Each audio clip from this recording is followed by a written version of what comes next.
Bienvenido a una reflexión sobre el capítulo actual de la consulta popular en torno a las reformas sociales que está tratando de primero construir a través de las leyes y luego desarrollarlas en muchos años hacia adelante para construir al fin un país que tienda a la igualdad de oportunidades, no a la igualdad mecánica y aritmética, es a la igualdad de oportunidades para que los campesinos, los indígenas, las zonas más pobres del país, que son muchas, donde viven muchos millones de colombianos, reciban las oportunidades para el crecimiento personal y colectivo que no han tenido desde la independencia, desde la consolidación de esos dos partidos políticos que se la pasaron enfrentados en guerra durante buena parte del siglo XX. Este capítulo entonces de la consulta popular comienza mañana con una marcha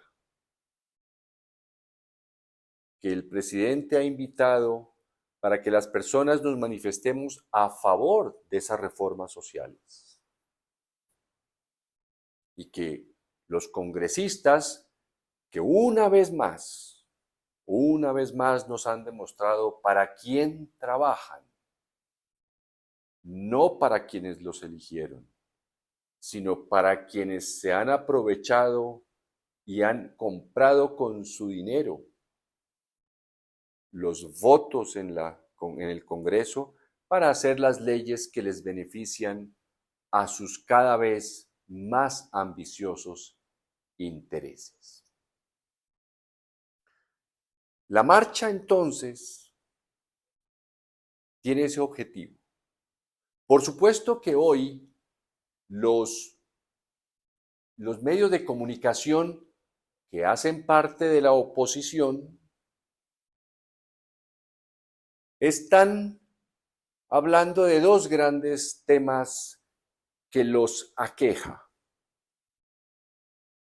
Dedicaron horas a investigar el retraso y la no entrega de medicamentos a los pacientes. Injustificadas, por supuesto, ignorando también 30 años de malos manejos en el dinero público de la salud, corrupción, los famosos paseos de la muerte, ignorando los casos concretos, como recordará usted, los carteles de la hemofilia y más otros carteles que ha habido, porque solamente se concentraron en él y posiblemente sea de los menores, porque exagerar el número de hemofílicos resulta muy complicado, pues ya desde el punto de vista de la propia enfermedad. Entonces, como buenos samaritanos, se han acercado con sus micrófonos y le han puesto el hombro a los pacientes que hoy sufren injustificadamente, insisto, porque no les entregan los medicamentos. Si llegara a suceder que en el 2026 regresa a Colombia esa clase dirigente que es como una masa homogénea de políticos que solamente se diferencian es quizá en ciertos gestos, pero que entre ellos hay la misma diferencia que hay entre una gota de agua y otra gota de agua.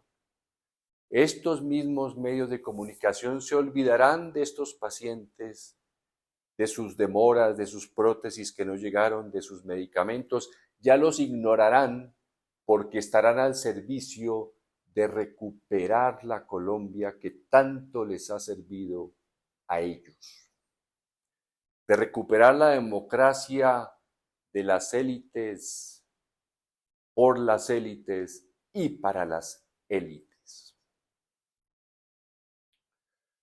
También resulta que entrevistan a los alcaldes, gobernadores y algunos líderes empresariales, que no son todos los empresarios. Cuando hablamos de algunos líderes empresariales referimos especialmente a aquellos que han aprovechado su poder económico para hacer las leyes que les benefician y les sirven a sus cada vez más ambiciosos intereses.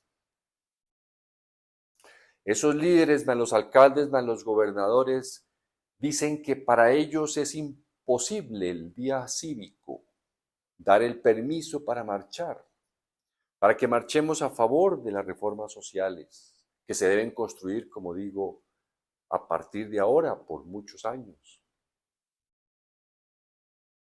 Resulta que todos ahora están haciendo unas obras monumentales, faraónicas.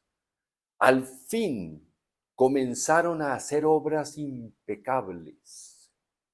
Dicen que no pueden parar un solo día, que si se detienen mañana, ese ritmo prácticamente deslumbrante de construcción de obras cívicas vendría un cataclismo social. Grabemos en la memoria que el 18 de marzo del 2025 fue el año en el que las obras de los alcaldes y gobernadores, todos ellos inmaculados en su comportamiento ético frente a los recursos públicos, fue el día en el que las obras públicas, las obras de beneficio a los colombianos, las escuelas, las vías por donde transitan, los medios masivos de transporte, los centros de salud, se hicieron. Es decir, vamos a inaugurar una Colombia de una infraestructura que aún no imaginamos por el ritmo en el que llevan, según ellos, porque no pueden parar mañana por las manifestaciones. Olvídese de esos detalles que la prensa opositora quiere resaltar y con las cuales nos quiere intimidar. ¿Quiénes son los que se oponen a las marchas y a las reformas sociales y a la consulta popular? Pues los grupos que se beneficiaron de la Colombia de antes de 2022. Esos que se beneficiaron con la flexibilización de la reforma laboral, flexibilización de las relaciones laborales con la reforma laboral de César Gaviria, de los años 90. ¿Quiénes se oponen a las manifestaciones? ¿Quiénes mantienen a estos pobres muchachos y muchachas de repartidores? Con una sola aplicación ya los contratan y prácticamente, ¿qué digo contratan? Los relacionan con un cliente y luego ellos dicen, yo ni te conozco, por si se cae en la bicicleta o lo atropella en una moto. No, yo a usted no lo conozco. Yo solamente puse una aplicación y usted le compra una caja de leche y se la lleva a quien la necesita la caja de leche. Hola, un placer conocerte. Eso es lo que están bloqueando quienes se oponen a las manifestaciones, a las reformas sociales. ¿Cuándo se oponen a las reformas sociales? Siempre. Pero no solo es en Colombia, es en todas partes. ¿En dónde se oponen?